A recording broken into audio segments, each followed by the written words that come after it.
Few days back, Qwen released their new 3.8 27B, and it's a beast for local AI. It's trading blows with models way bigger than it, and I really wanted to use this one for work. But my setup has 12 gigs of VRAM. That's not enough to run it at Q4, not unless I offload some of the layers back to RAM. And that gets me a laughable 7 tokens a second, which is expected really because this is a dense model, not an MOE. So I thought, fine, let's just get a bigger card. But before I spent that kind of money, I wanted to see what the machines I already have could do together. And this is that. Same model, 128K context, 22 tokens a second, running across a Mac and an Nvidia PC at the same time. Metal on one end, CUDA on the other. So how well does this actually work? What does it cost me, and how much am I losing compared to just putting both cards in one box? Let's find out. So my daily driver is the Qwen 35B MOE, and it runs at around 70 tokens a second. Now the older 27B was a little more capable, but not enough to make up for running it 10 times slower. But the new 27B changed that. See, this time there was no matching 35B MOE, so I wasn't trading a bit of capability for a lot of speed anymore.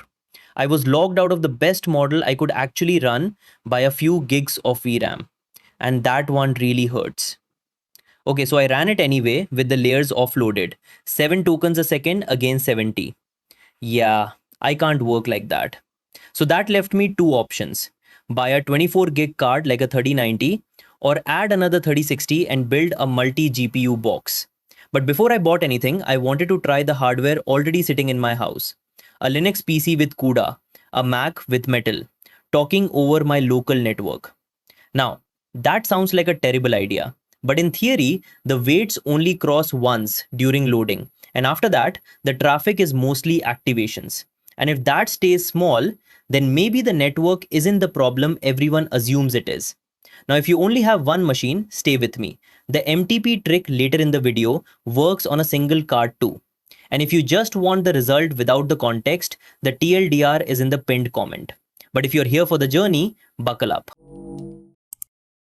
So there are two ways to divide a model across GPUs. The first one is tensor parallelism. It divides every layer into shards and has all the GPUs work on that layer together.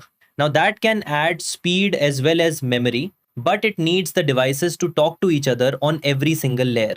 Across one motherboard with a fast interconnect, sure, that can work. Across my home network, it would be a disaster. So the alternative is a sequential split. One device gets the first block of layers, the next one gets the rest, and the activations cross the network at the boundary. Think of it like an assembly line rather than a bunch of people doing the same job together. Now with two machines, that should mean one forward handoff per token. And I measured that handoff at about 92 kilobytes, under 2 megabytes a second at 20 tokens a second, which is nothing for a gigabit network. But here's the thing, sequential splitting does not divide the compute time. Each device waits for the previous block. So the total is still the work of both machines added together. This buys capacity, not speed. And it's only faster here because the alternative, pulling dense model weights from system RAM for every single token, is so much worse. Okay, so the setup is two commands. So you build llama.cpp on both machines with ggml RPC turned on, and then on the machine you're borrowing, you start ggml RPC server and give it a port. And on your main machine, you run llama server the way you normally would and add one flag, --RPC with the other machine's address and port. That's the whole thing. Right, so I tested it with Gemma 12B, which already fits on the 3060, and I attached my CPU as the second device just to watch the mechanism work. And prefill dropped from 1248 tokens a second to 16. Yeah, 78 times slower. And nothing errored, so it took me a while to work out what had actually happened. See, the default split follows the memory each device reports, not its speed. And my CPU offered 61 gigs of system RAM against the GPU's 12.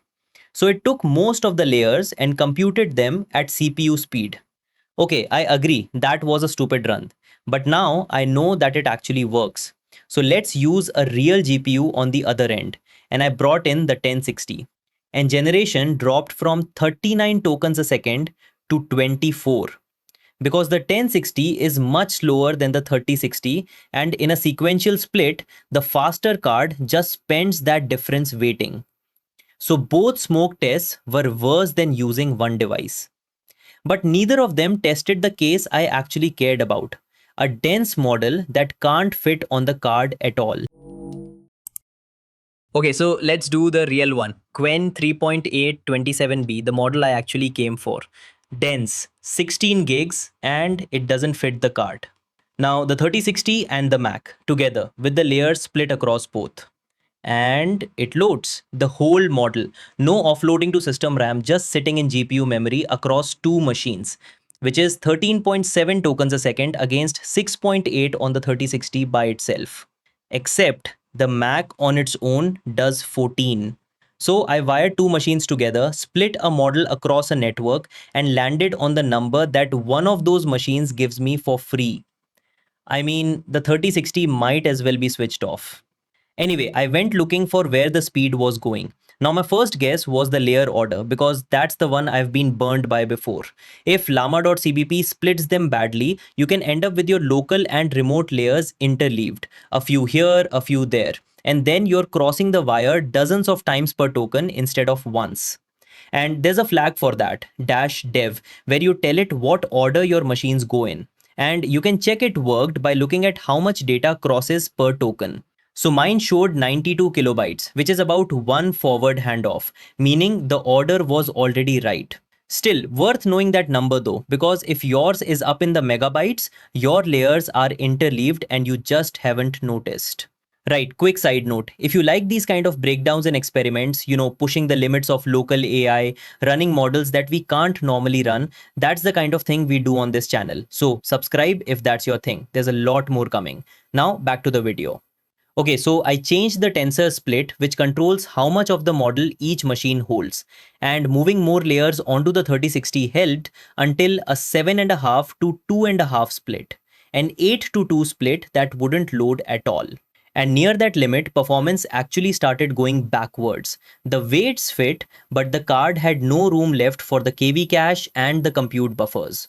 So the packet capture is what finally showed me what I'd been missing. See, that 92 kilobytes came from the kernel's byte counter, but when I actually captured the packets, it was 431. Because the counter only counts one direction, so everything coming back was invisible to it. And the return traffic, it had a shape to it. 64 bursts, one per token, 392 kilobytes each, which is about 100,000 floats. And 100,000 is the size of the vocabulary, because that's the output head. It's the last thing the model does. It scores every token it could possibly say next, and there are 100,000 of them. So whichever machine holds the tail of the model holds that. Which means if the tail is sitting on the far side of the wire, that entire vector comes back over the network on every single token. And look, my original assumption was almost right. I'd talked myself into this by saying we're only shipping activations, so it can't be much data. And I'd just forgotten about the output head. Because it's true of every layer except the last one. And the fix is one line. In -dev, I had the 3060 first and the Mac second. So the Mac was holding the tail. Put the Mac first and the 3060 last instead, and the tail comes home. Now, when you flip the device order, you also have to flip the split numbers. So mine went from 7.3 to 3.7, keeping the same layers and the same workload on each machine while moving the model's tail. And that took me from 13.69 to 16.39. So RPC got me to 16.4, and the final jump to 22 came from MTP, multi-token prediction. Now it works like speculative decoding, except the draft layer is already inside the model file. It guesses several tokens ahead and checks them together. I made a whole video on this when it landed, so I won't do it again here. But the important distinction is this. RPC took me from 6.8 to 16.4, and then MTP stacked on top and took 16.4 to 22. And MTP also works on one machine. So I'd set the draft depth to 3 because that's what every benchmark lands on. And then I noticed my own server was slower than my own benchmark. The only difference was the sampling. See, benchmarks run at temperature 0 and my thinking server runs at temperature 1. And at temperature 1, depth 3 turned out to be slower than depth 1. Now the cause was acceptance. How often those predicted tokens are actually correct. Across 5 prompt types, Qwen 3.6 averaged around 0.84, while 3.8 averaged 0.79. And every rejected prediction is work thrown away. So higher temperature sampling rejects more of them. So I checked whether temperature itself was just making generation slower by turning MTP off. The model gave me 15.50 at temperature 0 and 15.48 at temperature 1, effectively identical. So the loss only showed up when MTP was active, which points back to acceptance rather than sampling cost. Now, most speculative decoding benchmarks use temperature 0, so the depth they recommend may be answering a different question from the one you are actually asking. Tune MTP at the temperature you actually use. It also creates a second context of a little over a gigabyte, so leave room for it when you're choosing the split. And the draft layer sits at the model's tail, which makes the device order from the previous section even more important. So with everything tuned, I get 22 tokens a second from an empty context and around 19.5 after the context grows. And the 6.8 baseline was measured the same way, so the comparison stays fair. So speed turned out not to be the main benefit here. Memory capacity was. See, the Mac alone can run this model with MTP at around 16 tokens a second, which initially made the whole cluster look completely unnecessary. And then I tried to use it with a real conversation. Now macOS gives its GPU about 18 gigs of the 24 available. The model uses nearly 16, and MTP takes another gigabyte or so for its second context, which leaves roughly 1 gigabyte for the entire KV cache. So the model runs, but paste in a long document or keep talking to it and memory becomes the limit almost immediately. Now splitting the model gives each machine fewer weights and lets both of them hold KV cache for their own layers. And that gave me 128,000 tokens of context, with a full F16 cache and no cache quantization. So in some test, the remote worker did only a small fraction of the compute. Its real contribution was freeing memory on the main machine. And a short empty context benchmark undersells that completely. So the Mac and the PC do not need matching hardware. Each worker uses its own backend, Metal on the Mac, CUDA on the PC, and just sends numbers over the wire. But the setup does have 4 traps. First, pin each worker to the device you actually want with -D. Otherwise, the Mac might advertise BLAS as another compute device and crash. Second, build separately for different Linux versions, or just use matching containers. Third, keep the llama.cpp build identical at both ends, because a mismatch looks very misleadingly like a network failure. And fourth, on a Mac, remember that only about 75% of unified memory is available to the GPU by default, unless you raise the limit. Now I hit that Linux version problem myself by copying a binary from Ubuntu 24 to an Ubuntu 22 machine. It looked portable, but the older C library just could not satisfy the binary. So rebuild locally or use the same container on both machines. That avoids the entire class of failure. But most importantly, RPC server has no authentication and it should never be exposed to the internet. Keep it on a restricted LAN or a VPN. Firewall the port to specific machines and do not run it as root. A VPN helps, but access to that port should still be limited. The fair alternative is the box I nearly built. Another 3060 on the same motherboard using PCIe instead of Ethernet. I cannot benchmark a machine I do not own, but the packet captures let me estimate how much time the network adds. On my cleanest test, one token took 41.2 milliseconds. The two cards spent 38.5 milliseconds computing and 2.7 milliseconds transferring data in both directions. The network accounted for about 7% of the total. That lets me build an estimate, not a benchmark. Remove the measured transfer time while holding everything else constant. For Qwen 27B, that moves 16.4 tokens a second to roughly 17.6. With MTP, the 22 token result rises to around 23 because several predicted tokens share one network pass. So in this setup, replacing the LAN with a perfect link buys roughly 1 token a second, not the huge gap I expected.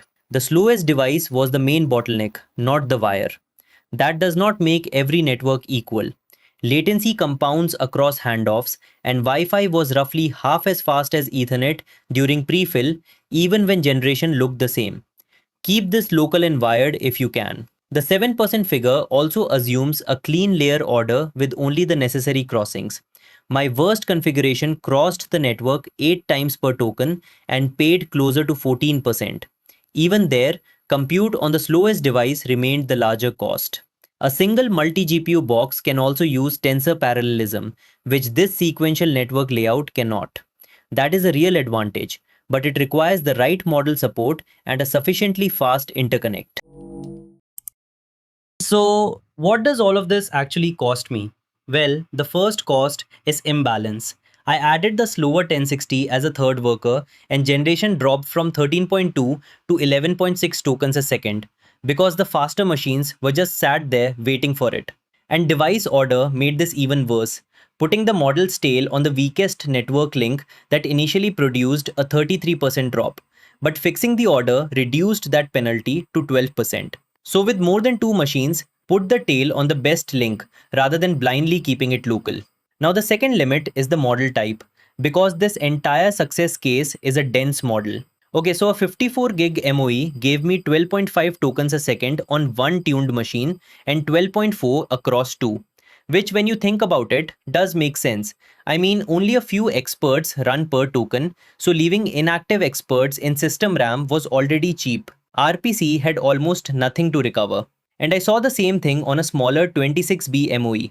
It was 50 tokens a second with CPU spill on 13060 and 49 over RPC. Now for MOE, the expert offload flags can also force a different layer order. So the best ordering for this dense model is not a universal rule. Yeah, treat it as a per model decision. And the final limit is memory.